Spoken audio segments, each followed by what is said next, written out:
স্টকন, এটা 8টা স্টকন রয়েছে। তার মধ্যে বাবা আমরা যেহেতু সময় অল্প, সংক্ষেপ করে 3টা একদম কমপক্ষে যেটা না করলে নয়। এই স্থান বাবা অত্যন্ত পবিত্র হয়ে গেল। এইখানে নব বৃন্দাবন, এইখানে নব নদিয়া ধাম, গুপ্ত বৃন্দাবন, যেখানে হয় সাধু গুরু বৈষ্ণবের আগমন, যেখানে হয় লক্ষ্মী নারায়ণের আগমন,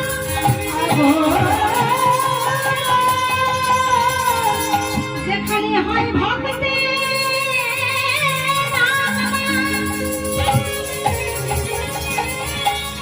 সেই স্থান হয় মধুর মধুর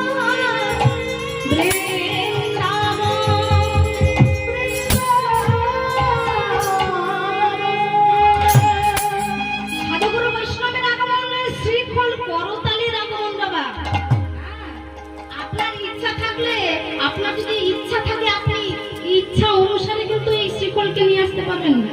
এই যে শ্রীফল আছে বাবা, আপনি ইচ্ছা করলেন তাহলে চলে আসবেন না। শ্রীফল যদি কৃপা করে, করতাল যদি কৃপা করে, তাহলে তো বাবা জানতে হবে শ্রীফল কে আর করতাল কে। ইনাদের কৃপা হলে তবে আসবে, না হলে আসবে না বাবা। তার আবার ক্রীড়া, তার আবার কাহিনী, সেটা আবার অন্যদিকে চলে যেতে হবে। সেই দিকে আর যাব না। কৃপা হয়েছে বলে কিন্তু এই জায়গায় আমরা আসতে পেরেছি। এই মাসে বাবা মাহাত্ম্যগুলো আপনারা শুনে নিন। এই যে কৃত্তিকা দেবী, রাধা রানী, শ্রীমতী রাধা ঠাকুরানী, দয়াময়ী, কৃপাময়ী, করুণাময়ী রাধা রানী, তা সেই রাধা রানীর বাবা প্রিয় নক্ষত্র হচ্ছে কৃত্তিকা নক্ষত্র। এই কৃত্তিকা নক্ষত্রের নাম অনুসারে এই মাসের নাম হয়েছে কার্তিক মাস। আবার এই মাসে ভগবান দামোদর লীলা, দাম বন্ধনের লীলাকে সুসম্পন্ন করেছিলেন। তাই হয়তো এই মাসের নাম হচ্ছে দামোদর মাস। আবার এই মাসে ভগবান গিরি গোবর্ধন ধারণ করেছিলেন। ওই ইন্দ্ররাজের কোপ, ইন্দ্ররাজের দর্পকে চূর্ণ বিচূর্ণ করে দেওয়ার জন্য এতটা ক্রোধ হয়েছিল। ভগবান সমস্ত কিছু সহ্য করতে পারেন, কিন্তু সহ্য করতে পারেন না কোন ভক্তের তীব্র অহংকার। আর কোন ভক্তের ভক্তি, ভক্তির ভালোবাসা, প্রেমের জল, ভক্তির জল, নয়নের জল ভগবান কোনোভাবে সহ্য করতে পারেন না। ইন্দ্র রাজা অহংকারে চূর্ণ বিচূর্ণ ভগবান করলেন। এতটাই অহংকার হয়েছিল ইন্দ্র রাজার যে ভাবছেন ওই ভগবান, ওই বৃন্দাবনের মাটিতে ওই কালো ছেলেটা ভগবান, ওই বৃন্দাবনের মাটিতে ওই ছোট্ট, ও যদি ভগবান হবে তাহলে কেন কেন ও সখাগণকে কাঁধে করে নিয়ে যাবে? ও যদি ভগবান হবে তাহলে সখাগণের এঁঠো মাখানো ফল, ভগবান হয়েও সখাগণদের দেওয়া, সখাগণ খাচ্ছে ফল, সেই ফল, সেই এঁঠো করা ফল ভগবান নিজের বদনে তুলে নিচ্ছে আর বলছে, ওরে শ্রীরাম রে, ওরে শ্রীরাম রে। মনে মনে ভাব বলছে আমি ভগবান হয়েছি ঠিক কথা, কিন্তু ভক্ত যে আমাকে কতটা ভালোবাসে, ভক্ত ভালোবেসে আমাকে কি সুখ পায়, ভক্ত আমাকে সেবা দিয়ে কি সুখ পায়, তা তো আমার জানা হলো না। বৃন্দাবনের মাটিতে যখন সুদামা, সুদামার মা রোহিণী দেবী বাবা, রোহিণী দেবী কত সুন্দর করে ক্ষীর সর ননি ছানা মাখো সুন্দর করে সুদামার হাতে দিয়ে বলতেন, ওরে ও সুদামা, সুদামা রে শোন, তুই যেমন আমার পেটের সন্তান, তুই যেমন আমার পেটের সন্তান, সেরকম কানাইও আমার পেটের সন্তান নাও হতে পারে। এটাই হচ্ছে আমার হৃদয়ের তোর জন্য ক্ষীরসর শনি মনে ছাড়া মাখন আমি যেমন দিচ্ছি তুই খাওয়ার আগে যেন আমার মানের রতন গোপালের অঙ্গে তার বদলে আগে তুই মনে ছানা মাখন দিস রে সুদামা। বৃন্দাবনের প্রত্যেক মায়েরা বাবা নিজেদের সন্তান থাকা সত্ত্বেও তারা কিন্তু মনে মনে বাসনা করতো, আশা করতো, হ্যাঁ হ্যাঁ গো হ্যাঁ ওই নন্দের ছোট্ট ছেলেটা যার নাম কৃষ্ণ, যার নাম গোপাল, যার নাম গোবিন্দ, সুন্দর দেখতে, সুন্দর থেকেও সুন্দর তম জিনিস।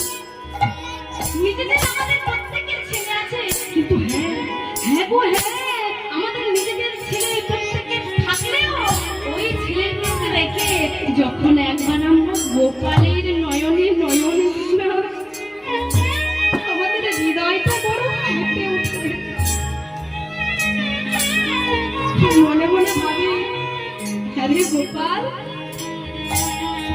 এত সুন্দর তুই, এত সুন্দর তোর সমস্ত কাজের মহিমা, সমস্ত লীলা। হ্যাঁ রে গোপাল তুই শুধুমাত্র কেন মা হিসাবে ওই যশোদা মায়ের কাছে ফিরলি? হ্যাঁ রে আমাদেরও ইচ্ছা জেগেছে, আমাদেরও মনে মনে আমরা ভাবি যে হ্যাঁ একদিন যদি তোকে আমরা সন্তান রূপে পেতে পারতাম রে গোপাল। তোকে আমরা সন্তান রূপে পেলে তোকে কোলে বসে কত সুন্দর করে আদর করে আমাদের হাতের বানানো ক্ষীর শহর ছড়িয়ে তোর মুখে তুলে দিতাম রে গোপাল। ওরে শুধুমাত্র যশোদার কাছে এলি ওরে আমরাও যে তোকে ভালোবাসি, আমাদের যত নিজের ছেলে থাকুক না কেন একবার যদি তোর দিকে তাকাই না, তোর হাত সুন্দর, তোর বদন সুন্দর, তোর নয়ন সুন্দর, তোর চরণ সুন্দর, কেন বাবা তুই একবারও আমাদের কোলে এলি না? হ্যাঁ গোপাল কোনোদিন কি তুই আমাদের সন্তান হয়ে আসবি না রে বাবা? বৃন্দাবনের প্রত্যেক মা, বৃন্দাবনের প্রত্যেক ব্রজবাসী মনে মনে বাবা এই চিন্তা করতেন যে গোপাল যেন একটা দিনের জন্য হলেও আমার সন্তান হয়, গোবিন্দ যেন একটা দিনের হলেও আমার হয়। যখন মনে মনে এই চিন্তা করতেন ভগবান হচ্ছেন ভক্ত বৎসল ভগবান। তিনি যেমন ভক্ত বৎসল ভগবান তিনিও আবার দর্পহারী মধুসূদন। ভক্ত আমার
ভক্ত আমার মাতা, ভক্ত আমার পিতা,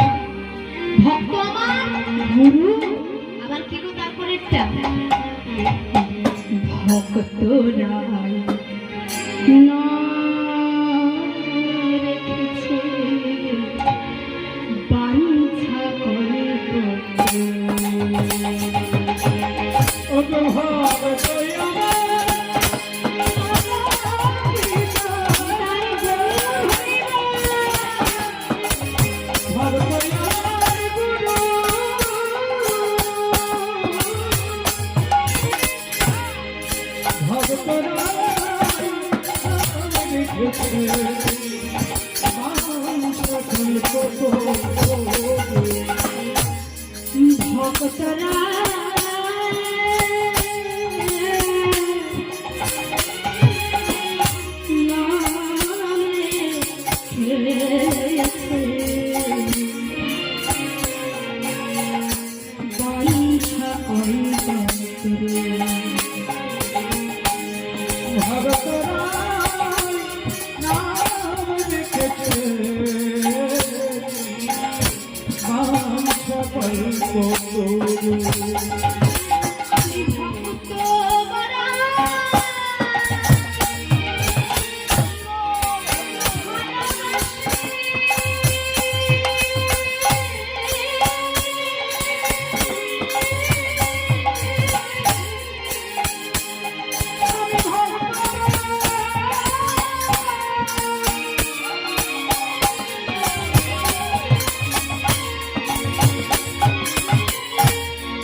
ভগবান আমার সমস্ত বাসনা একদিন পূরণ করেছিলেন।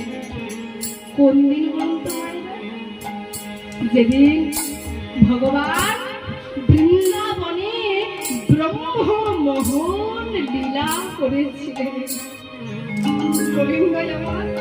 গোপাল আমার ওই ব্রহ্মা যখন ক্রোধে ক্রোধান্বিত হয়ে অপমান তার মধ্যে অহংকার জন্মে নিয়ে গেল বাবা। ভগবান যেটা ইন্দ্রদেবের মধ্যে হয়েছিল যে ও যদি ভগবান হবে তবে কেন কেন সখাগণের একটু খাবে? ও যদি ভগবান হবে তাহলে কেন যশোমতীর মায়ের কাছে এমন করে যশোমতীর মা মারবে বলে ওই উদুকলের উপর উদুকলের উপর বন্ধন করেছিলেন না? ওই ব্রজবাসীগণরা এসে মায়ের কাছে নালিশ জানিয়েছিলেন যে দেখো তোমাদের গোপাল মণি চুরি করেছে, তোমাদের গোপাল মাখন চুরি করেছে, তোমাদের গোপাল ছানা চুরি করেছে। আর প্রত্যেক দিন যখন এসে বাবা ওই যশোমতী মায়ের কাছে নালিশ জানিয়ে দিত, একদিন মা আমার খুবই রেগে গেছে। হ্যাঁ রে গোপাল, তুই কি বাড়িতে নড়ে খেতে পাস না? আমার বাড়িতে কি ছানা তুই খেতে পাস না? আমার বাড়িতে কি তুই মাখন খেতে পাস না? তাহলে কেন কেন বল বল তুই কেন কেন এই ব্রজবাসীদের ঘরে ঘরে তুই ছানা মাখন মণি চুরি করিস বল? গোপাল আমার মায়ের কাছে বলছে, মা আমি ছানা চুরি করিনি মা, মা আমি মাখন চুরি করি নাই গো মা। তবে রে তাহলে ব্রজবাসীগণ আমাকে মিথ্যা কথা বলে গেল। মিথ্যা কথা যদি বলিস তুই বলবি, ব্রজবাসীগণ তো মিথ্যা কথা বলবে না। মা যখন খুবই রেগে গেছে, ক্রোধে ক্রোধান্বিত হয়ে গোপাল আমার সম্মুখ দিয়ে ছুটে ছুটে যাচ্ছে, আর মা আমার পেছন পেছন ওই লাঠি নিয়ে ছুটছে, আর ভালো করে গোপালকে ধরেছে। ধরে বাবা একটা দড়ি নিয়ে বাঁধতে যাচ্ছে। কিন্তু হ্যাঁ, দড়ি নিয়ে বাঁধছে, দড়ি নিয়ে যখন ভালো করে বাঁধতে গেল বাবা উদুকলের সঙ্গে, ভালো করে বাঁধতে যাওয়ার সময় একটা অভাবনীয় দৃশ্য দেখা গেল যে ভালো করে গোপালকে যখন বাঁধতে যাচ্ছে ঠিক গেরো দিয়ে বাঁধতে যাবে, দুই আঙুল শর্ট পড়ে যাচ্ছে, কম পড়ে যাচ্ছে। যখন দুই আঙুল বারবার ধরে কম পড়ে যাচ্ছে, বারবার ব্রজবাসী মাইয়াদের ঘরে যত দড়ি ছিল বাবা সব মিশে যুক্ত হয়ে ওই গোপালকে বাঁধবার চেষ্টা করছে, কিন্তু গোপালকে কোনোমতে বাঁধতে পারছে না। কেন জানো? গোপালকে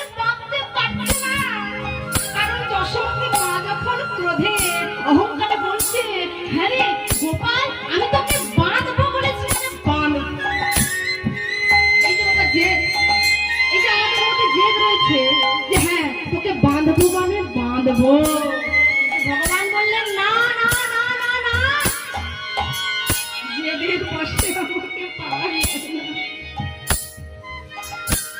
আমাকে জোর করে পাওয়া যায় না,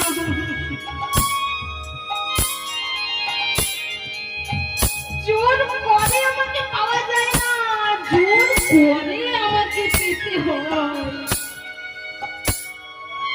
সাধুগুরু বৈষ্ণবের কাছে জোর করতে হয়, সাধুগুরু বৈষ্ণব বাড়িতে এলে জোর করে তাদের সম্ভাষণ করতে হয়।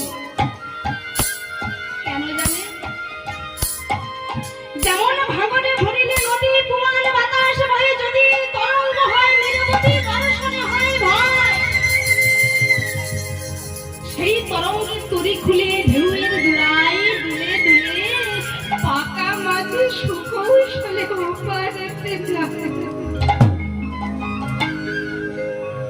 পৌঁছে যেমন নদীর কানে নদীর বুক শুকায়ে আনে, ডিঙ্গি নৌকায় কতজনে করে পারাপার।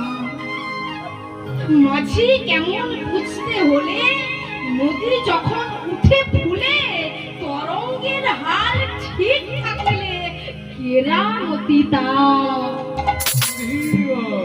এ দেহ যৌবন কালে জোয়ারের জলে উঠে ফুলে, প্রেম বাতাস তাহাতে পেলে উঠে যে তরঙ্গ, ওই তরঙ্গের রস কেলি করিলে তারে রসিক বলি। বুঝতে হলে এই সকলে বড় সাধু সঙ্গ। এই যে আপনারা কত সুন্দর করে করছেন সাধু সঙ্গ এই সুন্দর মাসে, এই সুন্দর তিথিতে। এটা বিফলে যাবার নয়, এটা আপনাদের বিফলে যাবে না বাবা। ভগবানের কাছে আপাতত গিয়ে তো বলতে পারবো, ঠাকুর আমি কিছু করি বা না করি, একটা দিন হলেও এই দামোদর মাসে, কার্তিক মাসে আমি তো তোমার নাম করেন শুনেছি ঠাকুর। একটা দিন হলেও আমরা বলতে পারবো মায়েরা। জোর করে পেতে হয়, জোর করে পাওয়া যায় না, জোর করে পেতে হয়। এই কীর্তনটা বাবা প্রথমে বলেছিলাম না, ভুল করে বলে ফেলেছিলেন নরেন যে হ্যাঁ কীর্তনে তাল নেই, সোম নেই, কীর্তন ভালোবাসো, কিন্তু নয়। বাংলা ব্যাকরণ আমরা সবাই পড়েছি, বাংলা ব্যাকরণে রয়েছে সমুচ্চারিত ভিন্নার্থক শব্দ। কি ভাই পড়েছে তো? সম উচ্চারণ কিন্তু অর্থ হবে ভিন্ন। এই যে জোর কর, কর অর্থাৎ জোর করা, মানে জোর করে কাউকে কিছু করা। জোর করে কিন্তু ভগবানকে পাওয়া যায় না, জোর করে, কর কর মানে হাত, জোর করে ভগবানকে পাওয়া যায়। যশোমতী মা যখন বলছে হ্যাঁ রে গোপাল আমি বলেছি তোকে বাঁধবো মানে বাঁধবো, কিন্তু না, ভগবান বলছে যতক্ষণ পর্যন্ত তুমি ওই জেদের বসে বলবে যে হ্যাঁ আমি করব, তুমি ইচ্ছা করলে করতে পারবে না, আমি যখন কৃপা করব তখনই তুমি কৃপা পাবে। আজকে যে বাবা ঠাকুর এমন সুন্দর আয়োজন করেছেন, ভাববেন না যে বাবা ঠাকুরের একমাত্র ইচ্ছাতেই হয়েছে। গীতাকে ভগবান বলে দিলেন তেষাং সততং উত্থানাং ভজতাং প্রীতি পুরুষোত্তম তদামি বুদ্ধি জেগেরং তন্মাময়ান্তি। এই যে বাবা ঠাকুর আয়োজন করেছেন, এটা কি বাবা ঠাকুরের নিজের বুদ্ধিতে করেছে? ভগবান তার মনের মধ্যে, অন্তরের মধ্যে বুদ্ধিটা জুগিয়েছে বলেই কিন্তু বাবা ঠাকুর করতে পেরেছেন। তাই গৌর হরি বল, ভগবান জুগিয়েছেন, তাই বলছে আমি তোকে জোর করে বাঁধবো। বারবার করে যখন বলছে বারবার বাঁধবো বাঁধবো বাঁধবো করে যখন বাঁধতে পারছে না, তখন তার অন্তর থেকে যখন জেদটা সরে গেল, যত ওই দড়ি নিয়ে এসে বাঁধবার চেষ্টা করছে, যখন যশোমতী মা আমার বাঁধতে পারছেন না, তখন অন্তরে অন্তর দিয়ে বলে উঠলেন ওরে গোপাল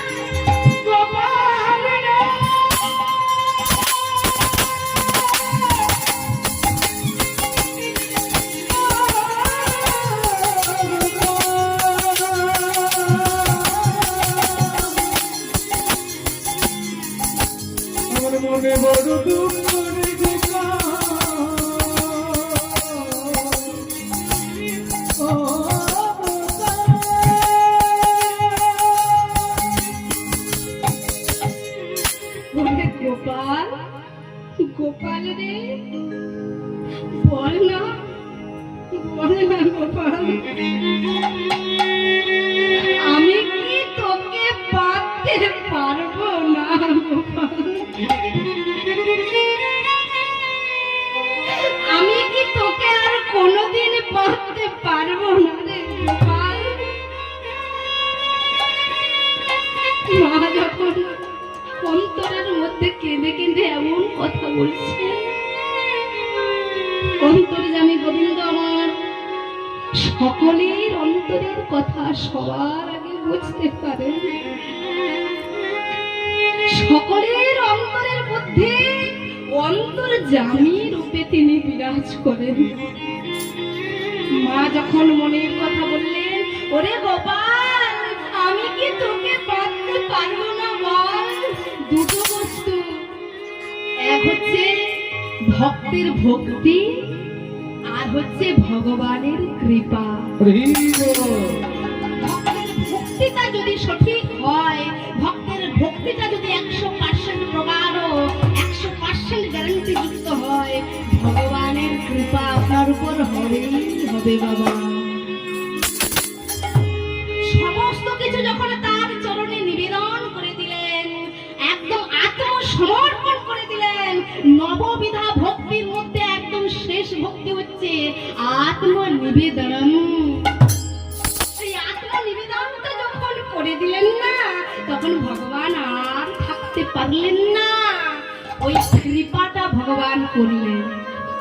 যেই কৃপা করলেন, তখনই মা আবার সুন্দর করে গোপালকে, যে 2 আঙ্গুল কম পড়েছিল, ওই 2 আঙ্গুলের মতো দড়ি পেয়ে সুন্দরকে গোপালকে বাঁধতে পারলেন মা যশোমতী। এই মাসে বেঁধেছিলেন বাবা, এই দামোদর মাসে, কার্তিক মাসে, তাই হয়েছিল দামোদর মাস। এক হলো কি, রাধারানীর প্রিয় নক্ষত্র কৃত্তিকা নক্ষত্রের নাম অনুসারে হলো কার্তিক মাস, আর এই দামোদর মাসে ভগবান দাম বন্ধন লীলা করেছিলেন, সেটা আবার একটা লীলা বাবা। তাই লীলাই দামোদর মাসে করেছিলেন বলেই কিন্তু বাবা দামোদর মাস। আর এই মাসেই ভগবান গিরিরাজকে ধারণ করেছিলেন 7 দিন 7 রাত্রি ব্যাপী, ওই দেবরাজ ইন্দ্রের অহংকারকে চূর্ণ বিচূর্ণ করে দেওয়ার জন্য তিনি কিন্তু গিরি গোবর্ধনকে ধারণ করেছিলেন। আবার এই মাসে ওই গোষ্ঠাষ্টমী, এই মাসেই বহুলাষ্টমী, এই মাসেই গোপাষ্টমী হয়েছিল। আবার এই মাসে শ্যামকুণ্ড, রাধা কুণ্ডের সৃষ্টি হয়েছিল বৃন্দাবনে। নিতাই গৌর হরি। এটা আমাদের বাবা নিয়ম সেবার মাস। ভগবান এই মাসে সবারই খাতা খোলেন। তাই আর আমরা যা কিছুই করি না কেন, ভক্ত তো আমরা কোনোদিন হতে পারবো না বাবা। তা ভক্ত হওয়ার জন্য ভক্তি জীবন আমরা অনুশীলন করার চেষ্টা করবো মাত্র। তাই যে ভক্তের কথা বলেছিলাম, যে অনেক ভক্ত কাটির শহরের দিকে এইরকমই হয়, আবার অনেক ভক্ত সকালবেলা উঠে বাবা এমন করে হরি জাগরণ, প্রাতঃ স্নানম, তুলসী সেবনম এইগুলো করেন।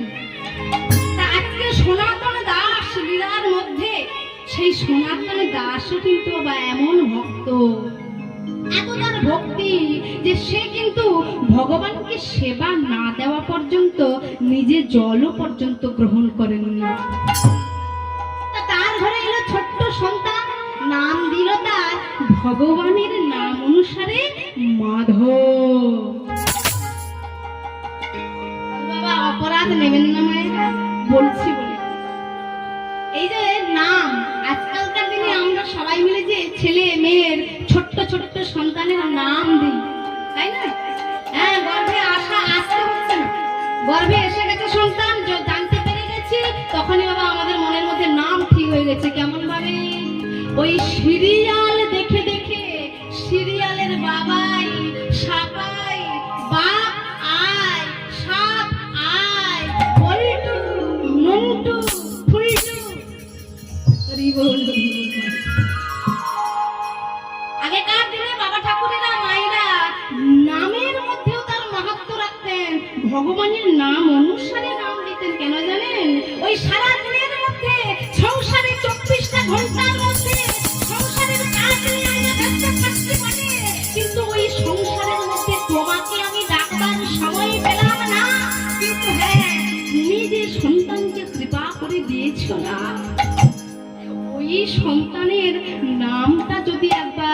গোপাল। ওই সন্তানের নামটা যদি বলি গোবিন্দ, রাধা রমন, রাধা মদন গোপাল, তবে বাবা যখন খেতে ডাকবো ওই রে বাবা রাধা গোবিন্দ আয় খেতে আয়, ওই রে বাবা গোপাল আয় আমার কোলে শুয়ে আয়, ওই রে বাবা রাধা গোবিন্দ আমাকে এক গ্লাস জল দিতে দে বাবা।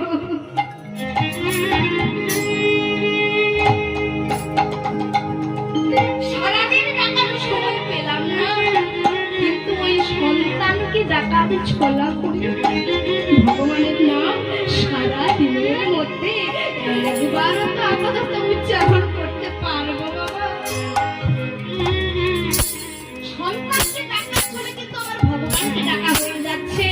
তাই ওই চতুরতা করে বাবা ঠাকুরেরা মায়েরা আগেকার দিনে ভগবানের নাম অনুসারে রাধা রানীর নাম অনুসারে কিন্তু নাম রাখছে। তবে একটা কথা আপনাদের চরণ তলে বলে যাই বাবা,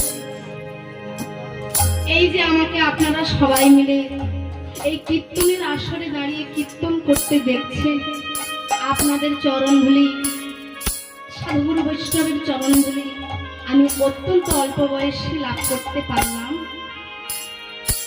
যার জন্য আমি এখানে এসে দাঁড়াতে পারলাম, যে পরম দয়াল গুরুদেবের জন্য।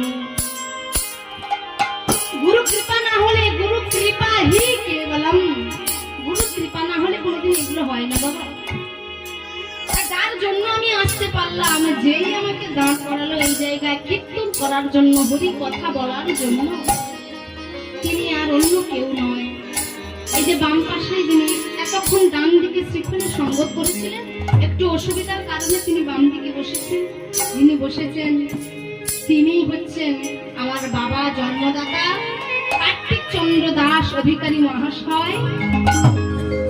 তিনি আমাকে সর্বপ্রথম কোলে বসিয়ে এই হরি নামের হারমোনিয়ামের স্বরলিপি এবং হরি নামের শিক্ষা এবং দীক্ষাটা দিয়েছিলেন।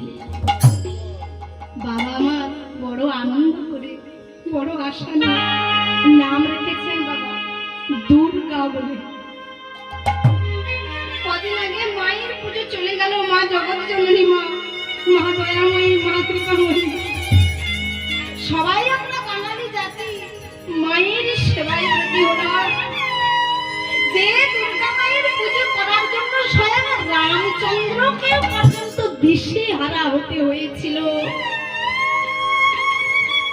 সেই দুর্গা মা শক্তি পূজা বড় কঠিন, মাকে আরাধনা করা বড় কঠিন ব্যাপার। ভক্তি না হলে শক্তি পূজা করা যায় না। তা সেই শিব চতুর্দশীর দিনে জন্মেছিলাম বলে, মা বাবার কোলে এসেছিলাম বলে বাবা আমার বড় সাত করে দুর্গা নামটা রেখেছে। তা জানি না আপনাদের আশীর্বাদ নিয়ে কতটুকু এই নামের মর্যাদা আমি রাখতে পারবো সারা জন্ম ধরে। তবে হ্যাঁ, আপনারা কৃপা করবেন, আপনারা করুণা করবেন।